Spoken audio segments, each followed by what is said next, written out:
Well, hello there. It's time to talk about another custom maker that has been a massive influence on me.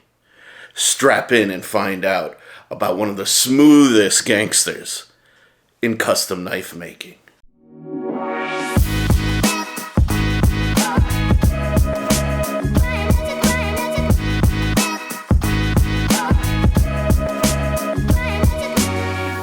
What's going on, guys? Sharif back in the chair again to talk about another amazing knife designer. Sharif, this guy, aka Mangana Steel. Click the subscribe button, follow the link, and, get on my Instagram, guys. Come on, let's do this. So, in this video, I wanted to tell you a little bit about one of the single most influential designers and custom makers on me. Previously, I talked about Gustavo Cecchini and how his dynamic and kind of crazy design language really forced me to open up into my thinking of what could and couldn't be done in terms of knife design, right? But there's one guy who showed me you didn't have to sacrifice ergonomics whatsoever, and actually you can make it a priority. Personally, I think this guy has some of the absolute best ergonomics in the game. He's got a truly unique aesthetic as well. But let me tell you a little bit about the history of this guy, okay? He made his first knife in 1997. In 2000, he made his first folder. When he went to the one of the knife shows in 2002, he pulled out the knife that was in his pocket and entered it into a competition, and he won Best Amateur Knife Maker Award and Best Amateur Folding Knife. Gangster. And after living in Southern California most of his life, he moved to Texas in 2006 and took on knife making as a full-time gig. Just 4 years after winning Best Amateur Knife Award and Best Amateur Folding Knife Design. His ethos is to design knives that are not only useful cutting tools, but also feel comfortable in the hand. To make knives that are tools that you want to use, but also have a style and quality that people are proud of and want to share and show off to others. Who am I talking about? I am talking about none other than Peter Carey. So what was the first knife of his that really opened my eyes up to this potential? Well, it's none other than his VLD. Very low drag. So one theme that you will see throughout Peter Carey's designs is that they are tactical focused. They are almost exclusively tactical focused. And they have the sort of traditional tactical construction about them. They have a stop pin that goes right across the top here, and good locking geometry, where the lowest point of engagement here just creates a nice straight line right through the pivot. And this ensures very solid lockup. Now, the VLD is a beefy boy. This is the Monterey Bay Knives version that he collaborated with them on. And this thing, where are my calipers? I know I had them here. Just to give you a concept, and probably explains why I love this model so much. Let's see, in inches, this guy is 0.6, almost 0.61 inches thick. So this is a thick boy with 4 C's, okay? And it is just so absolutely comfortable in my hand. It has been, continues to be one of my most used knives in my collection. When you combine that with just nice thick blade stock, thin piercing tip here, man, this thing is the definition of a Sharif knife, 100%. And man, despite this lowish bevel here, the primary bevel, this thing actually slices like a monster. I absolutely love this knife, and as you can see, I mean, I take care of my knives, but this one still has wear and tear on it from my most recent usage. I absolutely love this thing. I threw some skiffs in it, and it just, the close is just very controlled, which I like. Part of the reason why it has such a controlled close is because Peter Carey does something else that I absolutely love. And when you guys get your hand on my Kaimano, you will see the influence there. He uses a shorter length lock bar, okay? Let me see if I can find, yeah, here's a good example. Here's my VELOCE, okay? So you can see if I put them relatively close to the same position, you can see how much shorter his lock bar cutout is versus mine. So the length of his lock bar here is shorter than that of my VELOCE. Now, there is, reason for doing both, but I have found that I like the snappiness that comes with the shorter lock bar. And man, does it make a unique sound. Listen to this thing. I'm going to hold it up to the mic. You hear that? It's almost like a click. Oh, so satisfying. This is one of my favorite knives to play with because I love that sound. It's so nice.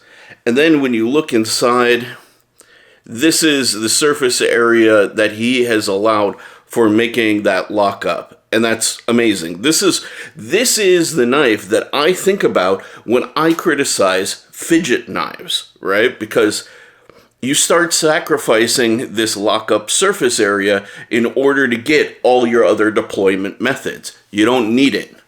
You don't need it. This is plenty fidgety, man. Plenty fidgety. Now, that was the micarta version. They being Monterey Bay Knives, also did this dressy titanium version. Man, I would have loved this with some Damascus pivot collars and Damascus pocket clip. That would have just completed the look for me, personally.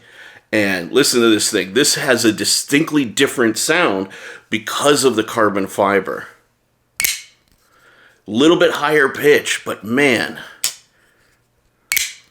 still sounds so good. And that's down to that shorter lock bar. This thing is actually even more comfortable than the micarta. For some reason, it feels like the scales are just a little bit more contoured. There's like a bit of a chamfering. You can see it clearly here on the micarta version, but the transitions or something just feel different in the titanium.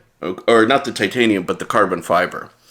One of the really cool and interesting things about the Monterey Bay Knives version was, you see these liners here?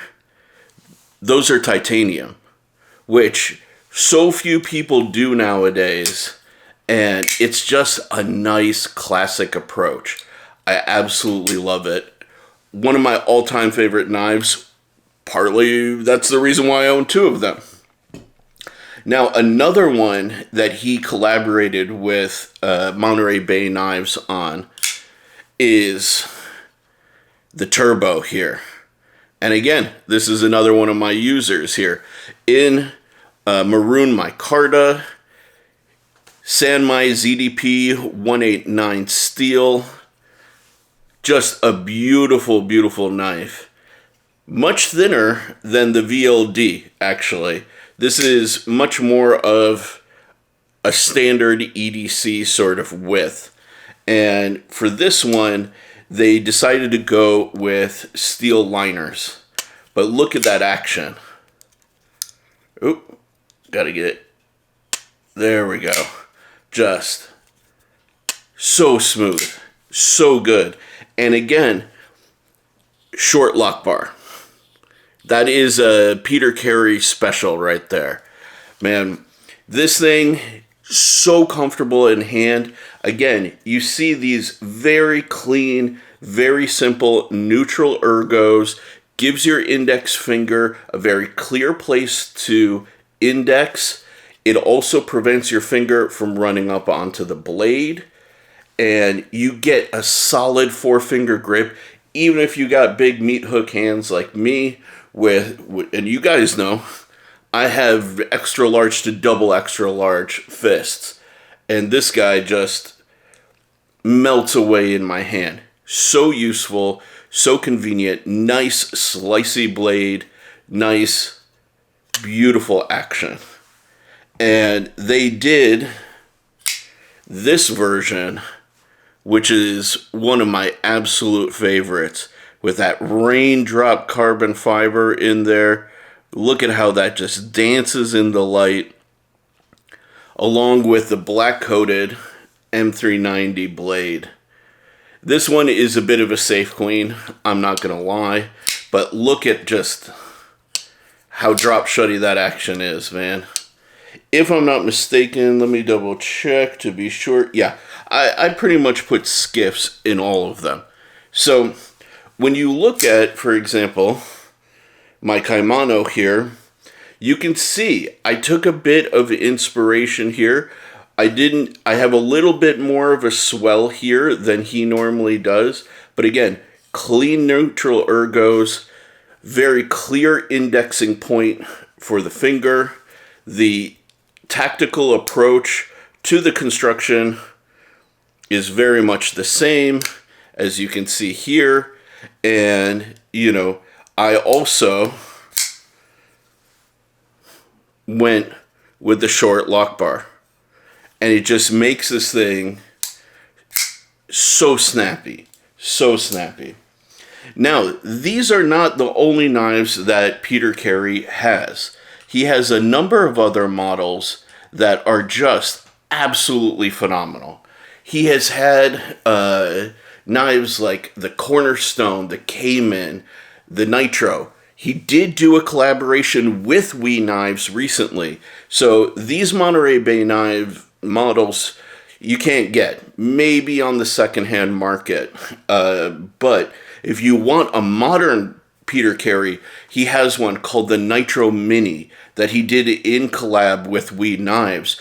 And they just won an award for that knife for best production folder, okay? So I was saying he had the Cornerstone, the Cayman, the Nitro, the Rubicon. Rubicon he did as a collaboration with Spyderco, which, man, if you can find one of those on the secondhand market, super cool, amazing. He has the Tory, the Executive, the Tremor. I believe he also did the Tremor with Spyderco, if I'm not mistaken. He's got the Cure, the Tension, the Gordo. Occasionally you can find Gordos out there. He has done a few runs of them.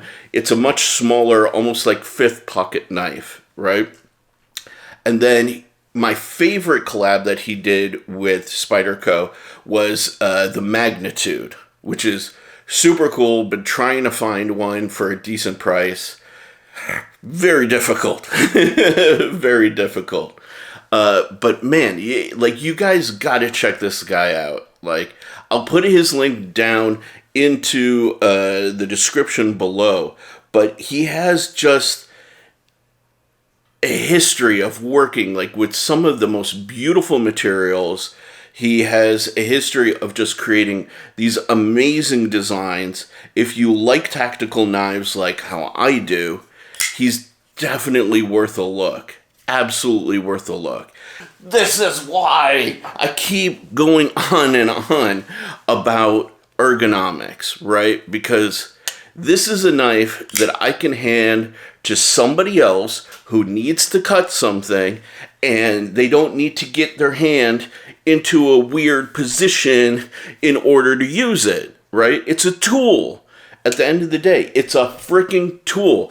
And I don't understand why so few knife makers get it. But Peter Carey does. And he has been pushing that since day one. And the second I saw that in him, I knew this guy got it.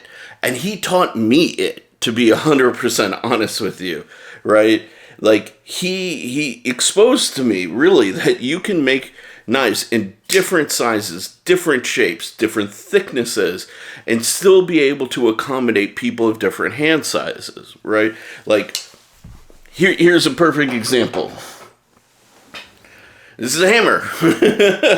I was just using this to hammer a freaking pin in one of my ARs. No, I didn't hammer directly on the pin with this. I put something, soft above it so I didn't damage anything. But look, ergonomic handle. Fits any hand size. Anybody can use it because that's what a tool is supposed to be. Really. I don't understand why this is at times such a complicated thing, but the absolute master of ergonomics in my point of view is Peter frickin' Carey.